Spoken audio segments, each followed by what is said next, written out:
The Square Ball Podcast. Hello there, welcome to the show. This is the West Stand returning for another season. When the season gets fully underway, you'll find it normally on a Monday and a Friday. It's available on YouTube and in your podcast app, where we welcome guests from across the world of Leeds United.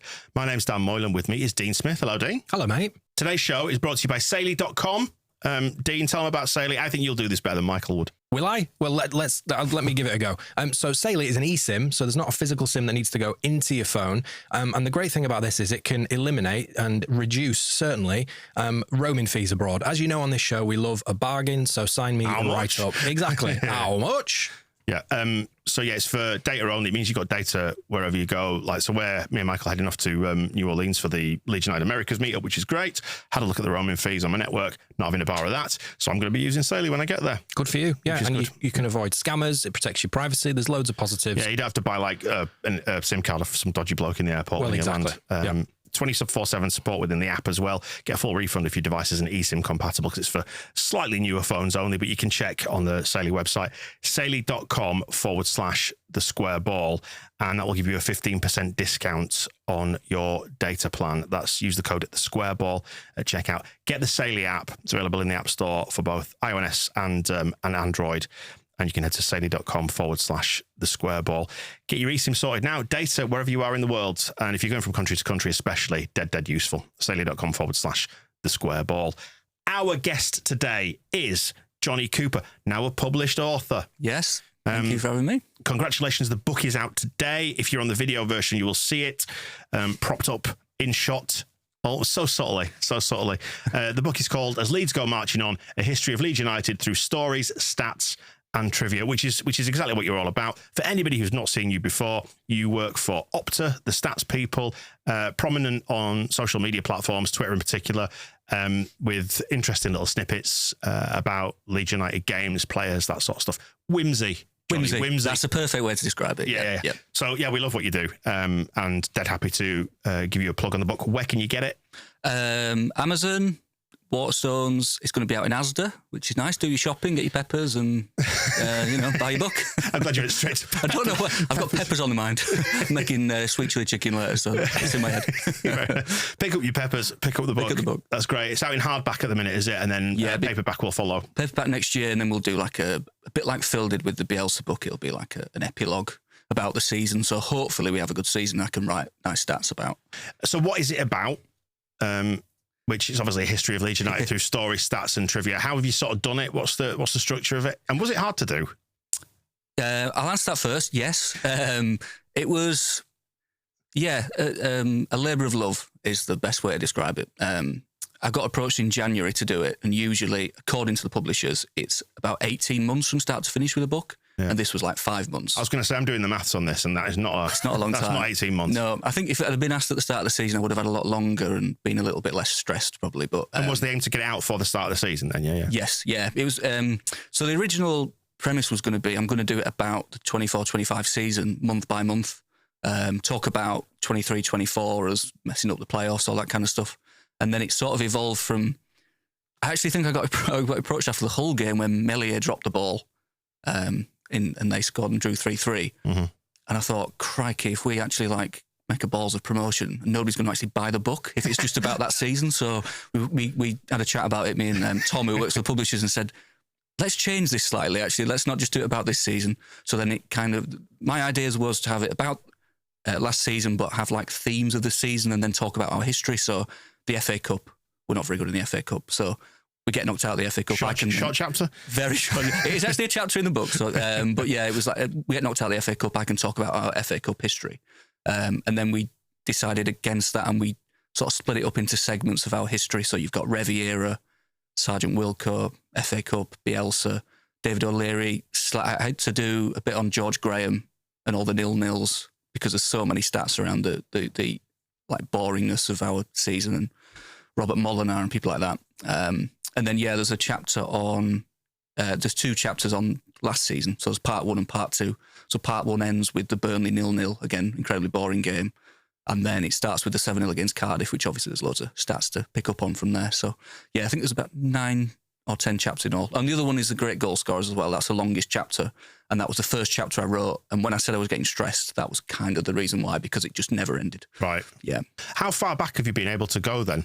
Yeah, so it starts in the Revy era, but there is a little bit on the time before Revy. Obviously, that's a lot more difficult to document because we don't have as much. The stats are really just the player stats and goals, and obviously our results and things. But I would like to think that the great goal scorers covers like Tom Jennings, who got 35 goals and we got relegated.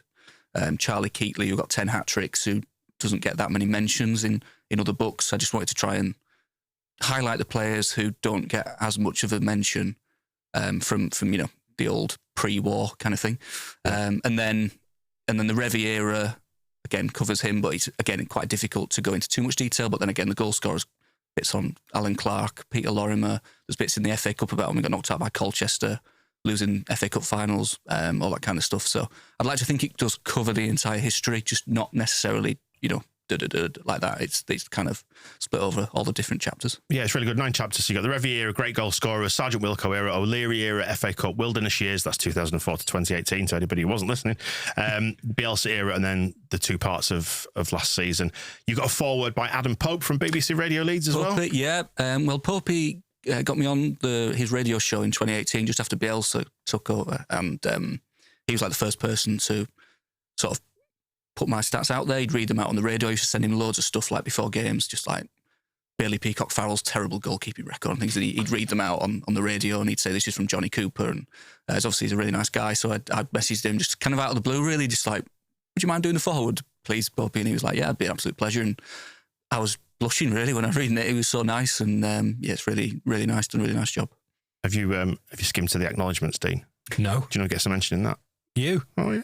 Dear. Just me, not any of the other lads. So. All right. Yeah. Why? What have you done? No, just Johnny's dead nice about the square ball. Yeah, saying, absolutely. Because we invited him on and stuff. I brought a little tear to the eye. So I think that's probably the best part of the book. Page 310, right towards the back. Thank you very much. Nobody's going to read any of it. Thank you. That's excellent. Well, you sent it through an advanced copy of it. So it's out today, by the way. This show is coming out. We recorded it last week. But it's coming out on the day that the book is out, so you'll find it yet. As Jonny said, all good bookshops, I think, is the phrase you've got to use, but yes. Amazon and all the usual places. Sent through an advanced copy of it. And it's great. Yeah, just in all seriousness, though, obviously I did give you guys a shout out, but originally I had some articles in the Square Ball when I was like 15, 16 at school.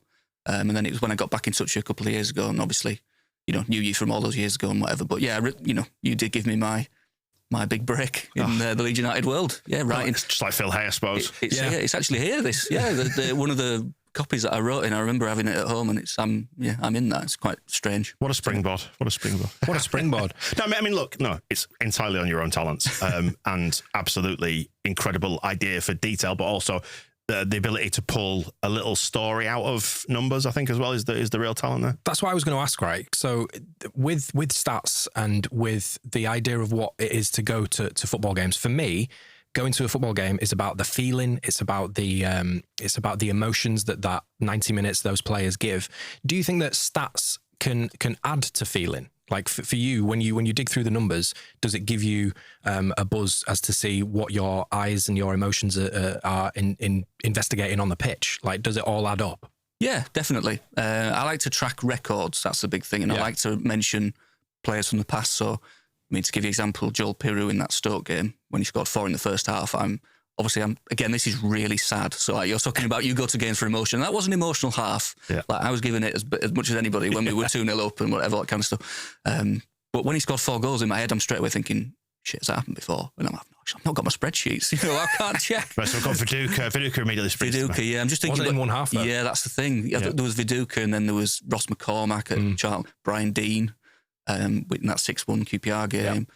But he was the first one to do it in one half or in the first half. I think if you were really committed to it, you'd take an iPad to the game and have a full database on there. You think I can get 5G at Ellen Road? No chance. No way. Then you need a portable filing cabinet with all of your stuff in there. You can just leaf through. People probably do think I do that. I'm not actually that sad. Yeah. Not yet, anyway. But I love the idea that you can go and watch a game and have the majesty of what's going on the pitch, but then also have these other thoughts and these other storylines that come into your brain. When I was at that Stoke game, I was just having a fit, basically, because of what was happening on the pitch. There wasn't enough space in my brain to compute what records and what other storylines might be happening around it. Has this always been a part of your watching experience?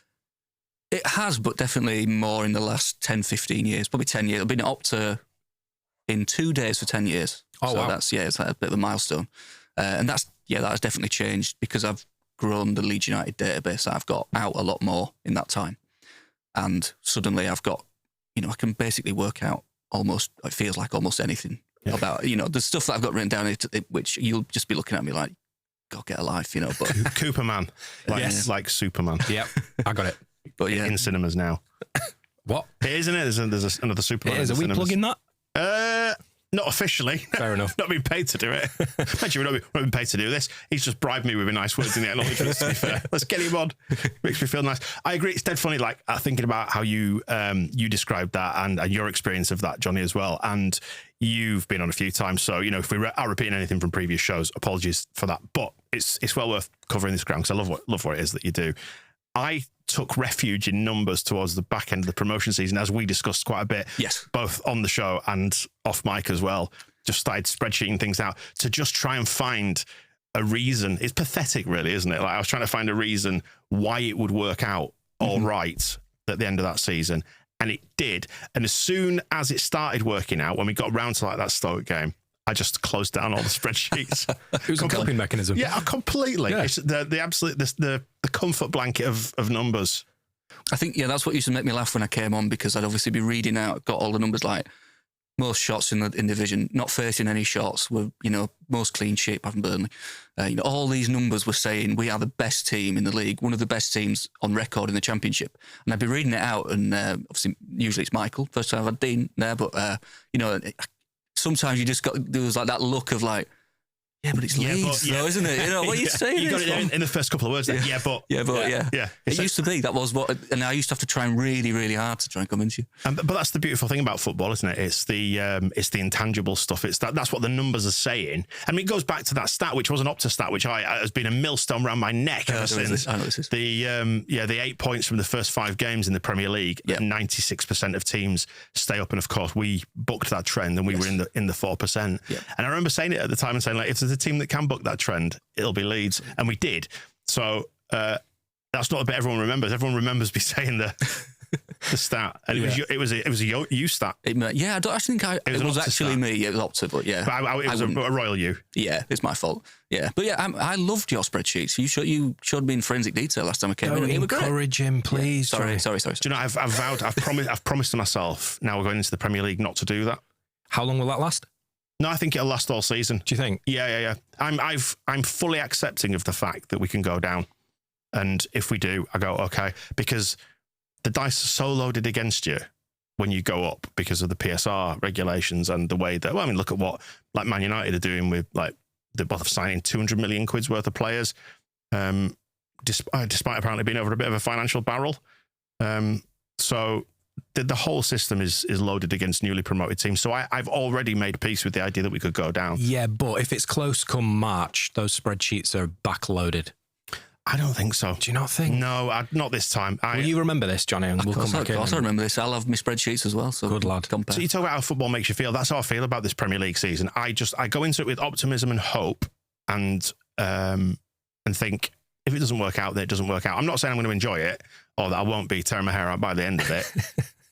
If particularly if it's close, because it's never just a case of you get. Well, I mean, Southampton, for example, last year they knew they were dead and buried by around New Year, February, whatever. Earlier than that. Yeah, well, whenever it was. Yeah, you kind of knew from the get go that they just were never giving it a proper go, were they? And wedded to Russell Martin's style of football that just seemed suicidal in the Premier League.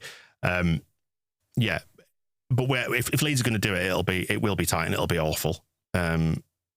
So I kind of accept that, but that's part of being a Leeds fan. You understand that, don't you? You understand it's going to be pretty hair raising. You do. Whilst we were talking about you there coming in, Jonny, last season and giving all these amazing stats, I wrote down XL as in expected Leeds. So there's not a stat that you can come up with that will appease Leeds fans, because we've been here before. We know all of the know the ups and the downs. I know. But talking about optimism, do you have any stats that you can tell us about any new players, anything that we have that to look forward to going into the new season? You've brought notes here just for the benefit of anybody who is not on the video version. You might hear Jonny shuffling papers at the minute. Pages of notes. There's more prep that Jonny does for this show. I think I've done it about 6 months. I wrote down 3 things here, and he's got 6-7 pages. I don't think it shows with the professionnosism of it. What professionalism? Well, so what I want is on there. Someone just tell me why we're going to stay up. Well, No pressure. So I'm asking what Dean's saying, and I want more. Right. Well, I've got one positive stat, which is when we are newly promoted to the top flight, we've never been relegated in that first season. End of the show there. Thank you very much for coming in, Jonny. Which is the joint most ever in top flight history. Chelsea and Newcastle as well. Never been immediately relegated.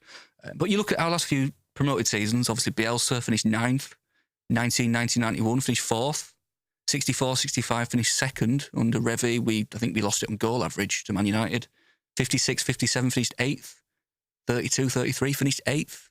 In the top half last 5 times. So that's it. You've said it. You've heard it here now. You've heard it here now. Jonny said we're staying up because we don't go down first season. I was aware of that stat already, and I have genuinely made it part of my personality now.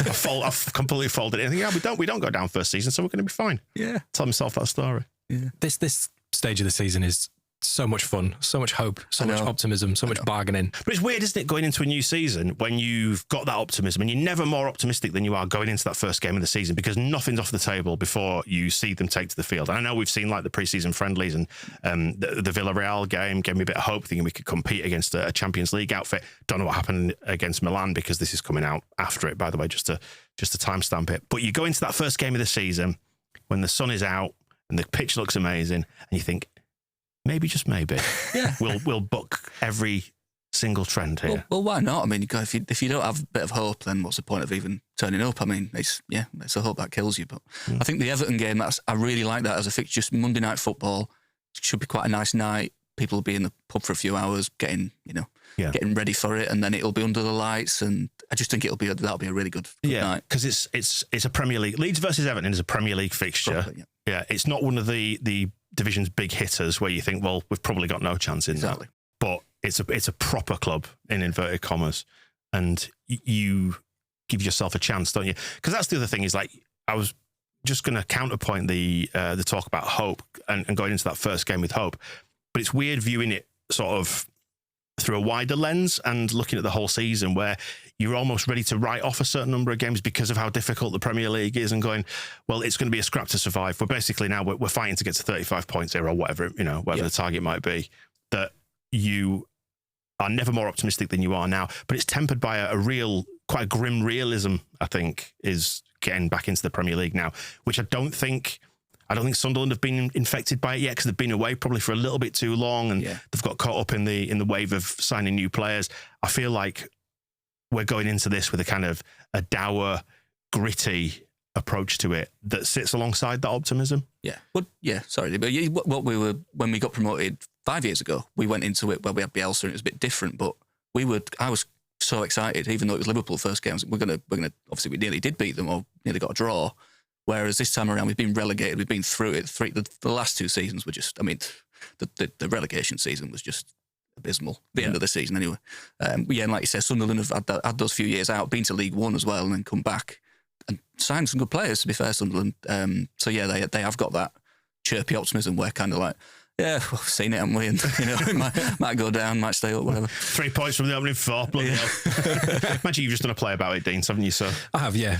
What I was going to say was me and Jonny were talking before we started rolling, and the Everton game's an interesting one because I reckon internally, and certainly I think as a fan base, that game has to be targeted for at least a point. Possibly 3. It'll be framed like that as well. People, if we lose that opening game, people will say, well, we're going down. Yeah. There'll be a really polarising reaction to it. If we win it, then you go, right, we've ticked 1 off, we need 8 more. Yeah. Or whatever. Yeah. But that's why... But if we lose it, people will say, shit, we're fucked. But that's why it's the perfect game because it's not... if it was Sunderland at home, it's a must-win. Yeah. If it was Liverpool away, it's a free hit, see what happens, see the new players. But Everton at home is a great start because it'll give us a nice benchmark, even though the squads aren't settled yet. So let's go back to squads. New players. Have you got some information on these new players? What can we look forward to? What should we be scared of? Jonny Cooper. Let me see if I can get some nice stats on these players. Yes, please. Now, again, I said to Dean before we came on that I don't watch that much European football. I mean, I've been writing a book, so I've not had time. But I have looked in the numbers. Again, really sorry about any pronunciations here. I got told off that last time. I kept calling Meslier, so that's not very good. It's very Yorkshire. But yeah, Jaka Biol? Yes, So. Get it right. Biol, yeah. Bijol. He was first for clearances at Euro 2024 and second for headed clearances, and he only played 4 games out of the 7. Wow. So he's going to be, again, that was in a Slovenian team that would have been doing a lot of defending. Leeds are probably going to be doing a lot of defending this season, so it's nice to have, again, we've signed a lot of very tall players, which seems to be that, we've gone for the physicality angle. Again, Serie A last season, he was 4th for aerial duels, 4th for clearances, 5th for headed clearances. The other thing I've noted down, he loves a yellow card. Second most booked defender in Serie A over the last 3 seasons, 25 yellow cards. So yeah, he's suspended for the first game, isn't he? Yeah. So there you go. That's it. Yeah, there's some controversy around that where he shouldn't have been, but he has been. I don't know the ins and outs, but I didn't think that it's not meant to carry over. It's not meant to carry over league to league. Probably just put a special rule in place. I'm old enough to remember when we played some mid-season. It might have even been in the year we won the league under Wilkinson. We played mid-season. It was 2 half games in this weird little round-robin tournament. Are you aware of this in your stats? I can't. For the life of me, can't remember. Maybe it was like Fiorentina or something. I can't remember. And Gordon Strachan got sent off in one of these 2 halves, and then got suspended from the Football League or the Premier League, whatever it might have been at the time. This suspension in a weird non-regulation format competition got carried over into the Premier League, and he was suspended for the top division, whatever it was at the time. That's what they hate us. The Leeds hating bastards. Yeah. Wasn't there something with Lee Bowyer in the Champions League semi-final where he did kick somebody in the head, I think, in the first leg, but I think he got banned retrospectively, which didn't happen that often, but it was almost like, that's typical. And obviously, he was one of our best players in that era. But I'm sure that happened where he got banned retrospectively. So we'll have to watch out for any records being broken by our new maniac centre-half. Basically, yeah. Might be. Because we didn't, again, that was a stat from us, didn't get a red card last season.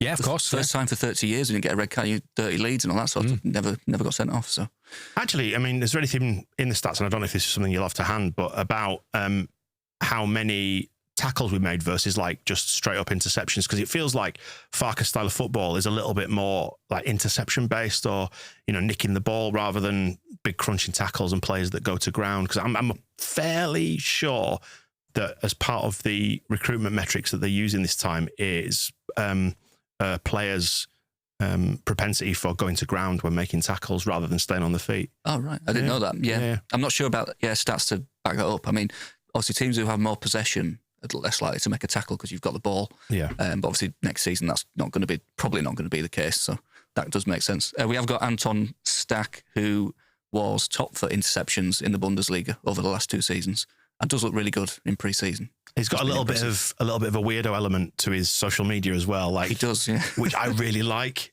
I think we're going to love him. Is he a bit out of the Matthias Klick mold? Yes, yeah. I love that. That's exactly it. Yeah. He's like the new generation of that. He's like the regen. Yeah, he's got it's just a little. He looks like he's got a bit of mischief in him. Great. Yeah, a twinkle in his eye. But statistically, like I've seen like the spiderweb graphs and I can't go into any more detail than that because I can't remember what they show, but they show that he does a lot of everything. Yes. Yeah, they're really good. Those graphs show you what you sort of like in the top percentiles in the league or compared to centre midfielders. And he played 33% of his minutes at centre half last season as well. Dropped in, so kind of like Ethan Ampadu, I guess, in a way, he can play in both positions, so that's handy. Did you go to the Villarreal game? Did you see that? I didn't. I was very rarely go to friendlies now. Right, it was interesting seeing the the eye test there, and I saw him and I thought, I like the cut of your jib, young man. Yeah, just proper box to box. Yeah. And he was looking to chip those balls crossfield, which again, like talking about Farke's style of football, has tended to be, at its worst, quite risk averse, where there would be openings on the far side of the pitch. And I don't know, when you're in the stand, you get an elevated position, but you'd be sometimes willing for him to ping it across to the other side. And it never felt like we did it. It always felt like we'd go back via the back four because it's a safer route to get the ball out to the other wing. But maybe then you've lost the momentum of your attack. Stack picked it up, pinged it to the far wing, and he did it a couple of times. And I was like, yeah, I like you. Yeah, it was such a staple of the Bielsa team, wasn't it? Big switches to find a man in space, and then like you said, we've not seen it as much. Stack looks like a monster in the midfield. Every time I've seen him, either in highlights from pre-season or from highlights from other clubs, he's constantly just seeing a player with the ball and saying, "Nope, that's mine," and taking it off him. I'm going to need a lot of that this season in the midfield. Definitely, yeah. And he did he get an assist for one of the Piru's goal in pre-season? Yeah, where he pulled it, and that was a really nice pullback. There was just something about it that said that's quite a classy bursting into classy the box. player. Yeah. And I like a huge midfielder as well. Absolutely, there's something that back in the day, until Patrick Vieira, you never saw that much of, and then all of a sudden there's these gangly lads in the middle of midfield. Love to see it.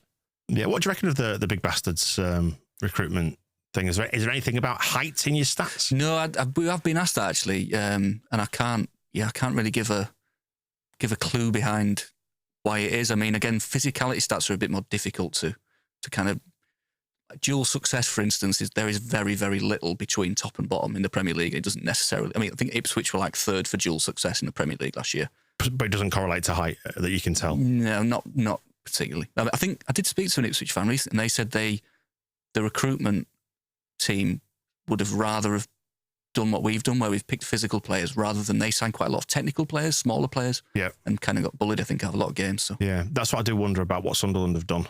Whether that'll be their undoing a little bit. Granit Xhaka going back and kicking people. Yeah, but it'll be interesting to see that. But yeah, the Leeds approach. Talking about what you're looking to get out of this season, I'm almost interested from a scientific point of view to see if it works, if there's any logic behind it. Because apparently they did a lot of analysis about it, sent out analysts to a load of Premier League games and came back with their findings. And their findings were, you need big players, you need physicality in order to survive. So, hopefully we do it. And what else have you got on the new boys then? I mean, I've got some whimsy on Gabriel Goodmunson. Love some whimsy. So he's one of those players, like, I remember him playing the Champions League last year actually for Lille. So he was one of the few that I did I remembered. But his stats are not like brilliantly impressive. So he's replacing Junior Firpo. Junior Firpo was an absolute goldmine for assists and even going forward, scoring. He was always attacking, wasn't he? He was in really random areas of the pitch, so he was perfect. Small sample size, Jonny, but if the Villarreal game's anything to go by, he's going to do a lot of that. He's going to cover a lot of ground. Yeah, that's the thing. I think he was like third for carrying the ball, fullbacks in Ligue 1 last season. It's up and down, but he only got 2 assists in 137 games for Lille, so probably not going to be doing the Firpo whipping crosses in too much. Well, it only depends if we do get FC Big Bastards. Because again, Farke's football is never really about getting it wide and pinging crosses in. But I wonder if we'll maybe tweak that just a little bit. Because I noticed that there was always a lot of getting it wide, then cutting inside. Like Solomon would pick it up on the left and drive for goal, like we saw in the Plymouth Championship winner. And that felt like it was a hallmark of like Somerville was doing it the year before, for example. Yeah, a lot of like inversion, as they call it in the modern game. Whereas I noticed that there was a little bit more going down the outsides. On Saturday against Villarreal. So I wonder if trying to use more of this physicality, you can get Stack arriving late in the box, and if we get a big centre forward, or even if it's Mecca who's in there or whatever, just trying to get them on the ends of things and not bypassing the kind of the more basic elements of football in order to try and score goals in the Premier League. Well, set pieces count as much as open play goals, don't they? If we score loads of set piece goals, that's fine. Yeah, I don't mind. Well, I mean, Farke has apparently got a bit of an antipathy towards set piece work almost as much as Bielsa did. I've heard like anecdotally, but I've also heard now that they are properly embracing the set piece angle of it all. Where, I mean, have you seen the highlights of the Villarreal game? I've only seen the goal. Do you see that one that Stack pinged in? Have you seen that? Yeah, I've seen it. Yeah, he properly whipped it across, and all it needed was just any sort of touch, and it would have gone in. So I just hope that we've got a little bit more presence about us. Do we have a set piece coach? I think they might be bringing one in. They're bringing one in, yes. It's a thing now, isn't it? It seems to be a thing, like the Nicholas Hover at Arsenal. And Arsenal have been top of set-piece goals for the last 2 or 3 seasons. Yeah, wouldn't be at all surprised to see that happen. So, give us the whimsy. Whimsy. Well, start with Goodmanson's dad has played at Ellen Road for Sweden in a friendly against England. Goodman? That's how Scandinavian names work, isn't it? Yeah, Nicholas Goodman. Yeah, played in the 3-3 draw at Ellen Road. Don't know if Darren Anderton scored in the last minute, hit both posts and it went in. Right. Don't know if you remember. I used to see that on the old. Yeah, I can remember. Videos. Now you've described it, I can remember that happening because obviously the ball very rarely hits both posts. What year was it? 95. Oh, I was 5. Yeah. I was 1. Oh, was it? Yeah. See? Right. Yeah. I was a hardened drinker by that. Good lad. Yeah. So, I was thinking, looking at previous Swedish players as well. Can you name all our previous Swedish players? Janssen, Lucic, Yeah. Brolin, Antonsen. Yeah. Antonsen, One more. Chibitsky. Correct. That was brilliant. Teddy Lukic played in that game as well, the one at Ellen Road, when his dad was playing. Oh, did Right. he? Yeah, he did, yeah. What year was he with Leeds? 2002-3. Ah, right. Yeah, it's only a few years later. In my head, those are completely different eras. 95, Yeah. 2002. Completely It's different. amazing how so many of those eras now in my mind have blended together. Everything from post-Champions League, it spans... To Bielsa. Yeah, it spans mid-2000s to about 2012, 2015, and I'm not sure what goes where. I have to think really, really hard and go, right, we went down in 2007 to League One, so who do we have then? But I struggle to now unpack the League One squad from the Championship squad that followed it and the one that preceded it. In my head, Teddy Lukic could easily have played with Michalik at the centre-backs. And they were probably 4 or 5 years apart. They were, yeah. Very different standard. I loved Lubo Michalik, by the way. Like my favourite player growing up. Was he? Yeah. That's the saddest thing I've ever admitted. I had him on the back of my shirt, yeah. It was Good lad. really strange. But yeah, I just really liked Big Lubo. He didn't add me. He accepted me on Facebook recently, which was Did he? nice. I think he's a football agent now. Nice. Yeah. Do you message often? Big Or? Lubo. Not that often, no. I like that you as a grown man will go, I'm gonna friend request you just because David Prutton keeps coming up as a suggested friend now because he's a mutual friend. I get Prutton as well. I think Yeah. a couple of them have appeared. Nice. Yeah. First player whose first name and surname begins with G as well to play for Leeds. Yeah. Or he will be. Obviously, we had George Graham as manager. Can you remember who our most recent alliterative player was who made an appearance? It was last season. It's going to be someone really obvious, isn't it? Only played once. Charlie Crew. Correct. Very good. Just gone on loan to, is it Donny? Donny, yeah. Doncaster, yeah. Yeah. And then can you name our most recent alliterative scorer? This is a few years ago. Can you give a steer on the year? 2018. He's also the only alliterative hat-trick scorer. Samu Saiz. Correct. Very good. Yes. Join in whenever you like. I am doing. I'm just giving everyone else a chance. So then I was just looking at just utterly random. Anyway, sorry, utter random shite, really. The last time we had 2 alliterative players in the same game, March 2022 against Wolves. Both came off the bench. Both on our team or their team as well? On our team. Right. Yeah, that's just Leeds. 2012. One of them was a goalkeeper. When I think Melia got chopped down and the player got sent off. Oh, yeah. What was his name? He's got the best 100% win record in our entire history. Played 3 games. Christopher Clarkson. Correct. Yeah. And then the other player has been linked with Liverpool this transfer window. We sold him quite cheaply last year and he's done quite well. Centre half. Charlie Creswell. Charlie Cresswell. There you go. Yeah. Last time, well done, Dean. last time I'm glad you got those. last time 2 of them started together was January 2005. I will ask you to name them. Clark Carlisle and Julian Joachim. Wow. There you go. There's a lot of this written down. There's a lot. Yeah. There's a whole book of it. There's a whole book in there. Yeah, there is a stat in there. There's like Billy Bremner as Joe Jordan. Yeah. They're the top 2 leading scorers. Then you've got your Steve Stones, Didier Domi, Sam Sodji, Jamal Johnson, Cyril Chapwe, Habiba Bibu. Yeah. You know, there you go. The great and good of Leeds United. Yeah. I mean, Happy Boo just is a story. I hope he's got a chapter on his own in there. He's not mentioned actually, sadly, but I remember his debut was it Middlesbrough, and then he played Huddersfield the next game. He came on and everyone was sort of like, this guy he's an unknown quantity.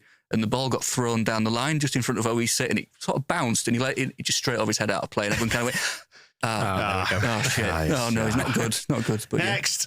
Yeah.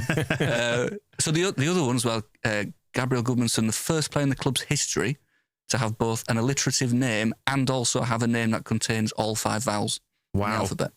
There you go. You'll never sing that. Yeah. You will never. Well, we might sing that next when he scores against Everton. Yeah. Yeah. Right. So there you go. Yeah, I don't have to follow that really. I mean, how do you top that? Yeah. What else have you got? Yeah. So there's Sebastian Borneau. We've been calling him Barnowl. Yeah, we'll take That's how I've been remembering it. Barnow. Fair enough. Yeah. Yeah. And again, he's a real struggle to find stats on because he's not played as much. He's only kind of been Quickest player to get injured. quickest place to get could be. Yeah. I think that might be that's in the book. Oh, is that? Might be in the quiz actually. I don't want to reveal that answer, but yeah, so he's one of 8 players in our history whose name contains 2 A's alongside each other. Right. Two of the other 7 are in the current team. 2 A's alongside each other. Aronson. Yeah. And then the other one's in his first name. What position does he play? Aaron. He's Have you got any Aarons? no. One of them is an Aaron, the other player. He's played fullback and on the wing. He's not played very often. Been linked with a move away. Isaac Schmidt. There you go. Thank you. There you go.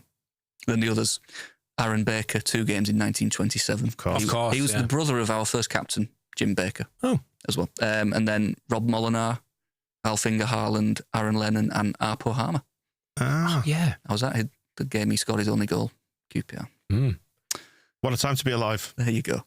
Can we talk just briefly about Charlie Keetley?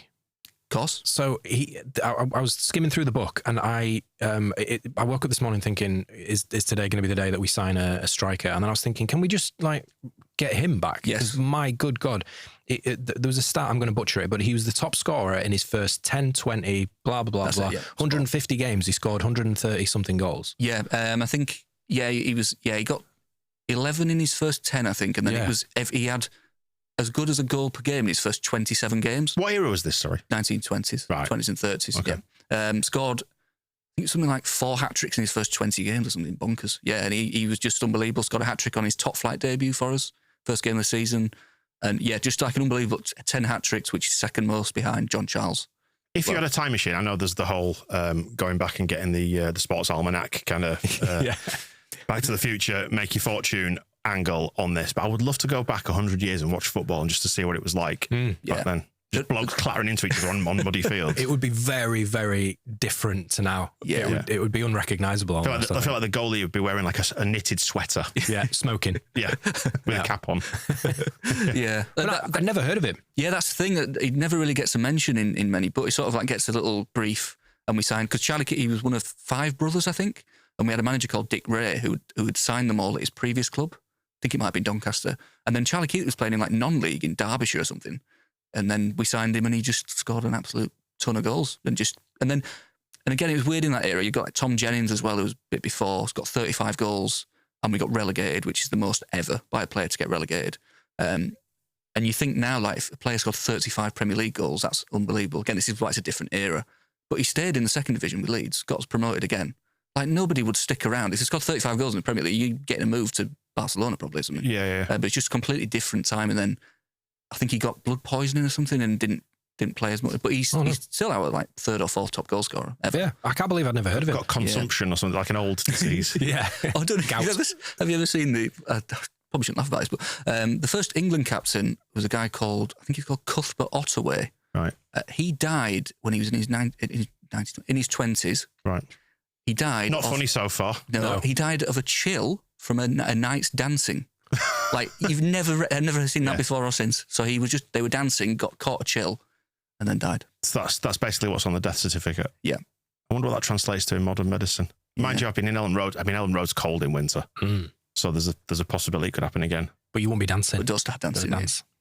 Depends how well the game goes, doesn't it? Going back to that Stoke game, if that happens again, Yeah, I'll be dancing. you will. There was another stat that jumped out at me. And we're talking about the wilderness years of 2004 through maybe Bielsa coming.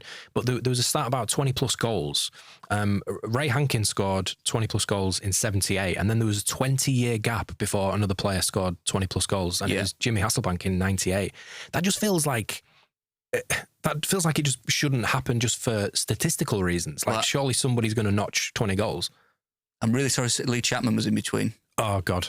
But I'm so sorry. I immediately thought of Lee Chapman. And I thought he's dropped the ball in. There was a big gap though. It's like Ray Hankin and then Lee Chapman. Right. So like the whole of the 1980s, nobody did it. I mean, we were second division quite a lot, and we were at that shit. time. Yeah, it needs to be said we were shit. But even in the second division, you think some striker's going to notch 20 in a season, because we had Keith Edwards who scored.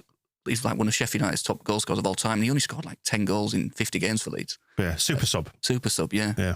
But then I think he left Leeds and scored loads of goals again. Just like Billy Sharp when he joined Leeds, barely scored, went and scored loads of goals again. Just happens, doesn't it?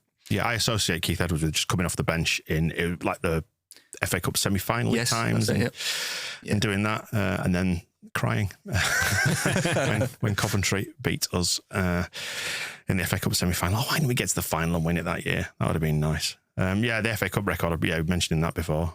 Yeah, there's a lot of... the funniest stat from that is when in the mid-50s when we played Cardiff 3 seasons in a row. Right. At home, every season, and lost 2-1. Every season. It's the only time that's ever happened. It's very Leeds. Yeah, it's just unbelievable. It's amazing how and I know you you identify these patterns, but how we ended up with, like, Cardiff was the sort of genesis of the downfall, or so it's painted now, yes, yep. of the O'Leary side. So that echoes down the ages. And then we got them again more recently, didn't we? So yeah. That's in the O'Leary book, where that season where we finished 5th and missed out on the Champions League, we were actually really good at the start and the end. It was like the middle, played Cardiff, 10 games without a win, did really well end of the season, but just didn't get enough points to get in the Champions League. All downhill. Yeah. Snowballed from there. Relegation 2 years later. So, yeah, it's just Cardiff. Although, we've beaten 7-0, didn't we, last season? So. Yeah, which is another one of those little, I suppose, counterpoint stories to the prevailing narrative that Cardiff have been a bit of a bogey side for Leeds, to just then demolish them with, like, one of the biggest wins in a generation or more. Yep. Just goes to show the story can change, can't it? Anything else that we need to know then, stats-wise? What have you pulled? What's in the book that you enjoyed doing most, maybe? What was in the book? I think definitely the chapter that I enjoyed writing the most would be the Bielsa era chapter. Just, you look at the stat. When we finished 7th under Gary Monk, I mean, I loved that season because I was like early 20s, going to the game, going out in Leeds after, when you just got like a particular era that you have that and it just sticks with you. And we did really well that year. But actually, look at the stats. We were like bottom for shots on target in the entire division, but we just had Chris Wood tapping them in every week. It wasn't like brilliant football, but we were winning, so it was fine. It was effective, wasn't it? Effective, yeah. But then you look at Bielsa and he just transformed all the stats, passes, shots, possession, everything. We were like top of the Championship, going from near the bottom under Hecky or whoever. And you actually see it like written down. It's just like unbelievable what he did with that team. And obviously with so many of the same players, and, Luke Ayling carrying the ball the furthest distance in the Premier League, and second was Lionel Messi. All those kind of stats, like just and putting those into context. I love doing that, and love that era, and Phillips and how he changed his role and all those kind of stats, and Stuart Dallas, just writing out about all those players was really enjoyable. Well, I'm looking forward, because I'm going on holiday. I'm going to read the whole thing when I'm on holiday, so I'd have to speak to my family then, don't I? But congratulations on the book. Well done. A sterling effort to get it turned around in like 5 or 6 months. Yeah. I can't imagine trying to do the same. Because have you ever thought, I've got a book in me? Have you ever had that thought? I think everybody has that thought at some point. And then I just go, no, I haven't. That's like a lot of work. Well, I thought that, because I've always wanted to write one, but I've kind of been like, well, what am I going to write? But then now, obviously, data is such a big thing. And I mean, to me, your book seems like an obvious thing because of what you do. To me, like, how to be a shit nightclub DJ for 15 years. I would read that. Yeah, I'd read that. Yeah. Of course, I'm going to start writing it when I'm on holiday. Then. You must have some good stories, though, from those days. Some interesting stories. I don't know how many can be repeated on this show. This is about your book anyway, so you can get it. All Good Bookshops, online in the usual places. And the Waterstones quiz, if you want to give a mention to that as well. Yeah, so we're doing a quiz at Waterstones on the 20th of August, which is a Wednesday. Starts at 7 o'clock. I think it's £5 to enter. In Leeds, so this is the one. Is it on Albion Street still? It's, we'll put the top near the hedgerow. And just come along. I think it's 8 rounds of 10 questions. I've tried not to make it too... Are you quiz master, or are you one of the teams? No, I'm going to be the quiz master. I'm hoping to get somebody else to read them out, because being centre of attention, that gives me the heebie-jeebies. But I have written it, and hopefully it's difficult, but not too difficult. Well, good luck then, Jonny. As Leeds go marching on, a history of Leeds United through stories, stats and trivia is out today. Thank you. Right, we'll see you soon. The Square Ball Podcast.